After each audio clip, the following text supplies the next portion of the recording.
Port Moresby, Papua New Guinea, 1999. It was December 17, 1999. A gang was about to conduct one of the bank robbery that would be notorious in Papua New Guinea's or perhaps in the Pacific crime history. PNG Banking Corporation, or PNG BC building in the morning of December 17, 1999. The place gloomed with its morning sunshine, and the people were carrying on with their business routines. They never knew it would be the target of what would unfold that day. Jackson's Airport, Port Moresby, Papua New Guinea, 1999. Two members of the gang came here and chartered the commercial chopper for the Pacific Helicopter Company with the cost of 4,000 kina purported for the feast in Rigo, Central Province. On Friday 17th of December 1999, the same two men came to Jackson's Airport with bags of rice and cartons of meat to fly over to Rigo, Central Province for the feast.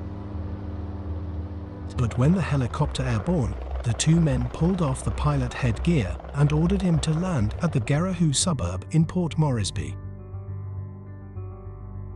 When the helicopter landed, three men boarded with automatic guns and grenades. They all dressed in PNG military camouflage and ordered the pilot with gunpoint to land the chopper at the PNG BC building in downtown Port Moresby. It was 11 a.m. in the morning when the helicopter landed on the roof of the PNG BC building.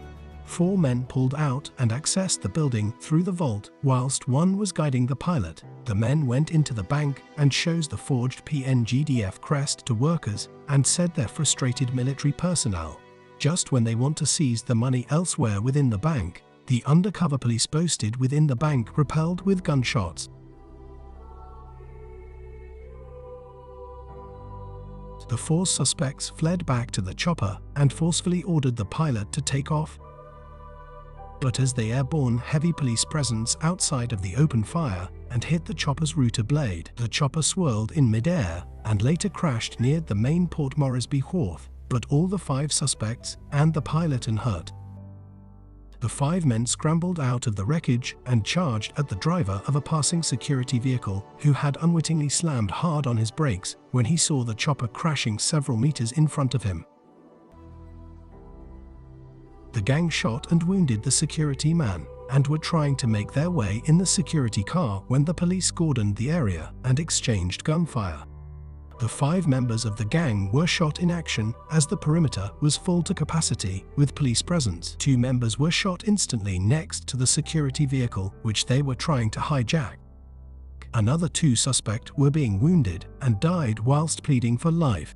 Another suspect was trying to conceal himself by seeking refuge in the bush several meters away from the wreckage and was trying to attack the police with hand grenade, and he was shot and killed. And after his body was dragged from the bush, 3 hand grenades and silver revolver were retrieved. Ironically, several weeks before the robbery, police helicopter riddled with bullets from automatic gunfire. The major suspect, identified in 11th hour of his life, Jonathan Davis, mixed parentage of Germany and Guatemala, confessed that he shot the police chopper in lead up to this robbery.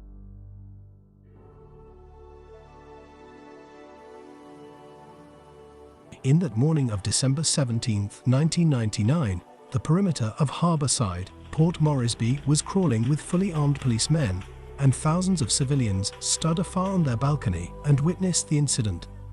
The chattering sound of gunfire was deafening as panic-stricken onlookers, fearing for their lives, ducked and scrambled for cover.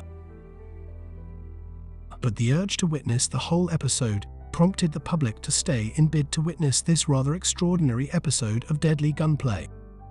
The scene, which was repeatedly likened to that of a Hollywood scene, was simply indescribable and somewhat nerve-wracking. Those who witnessed the heist would certainly have recurring memories of the robbery for a long time.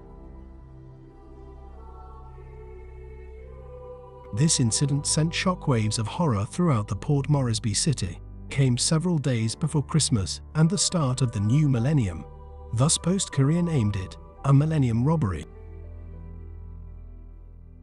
The episode was relayed on international media, and up till today it remains one of the notorious bank robbery in PNG's, or perhaps in the Pacific crime history.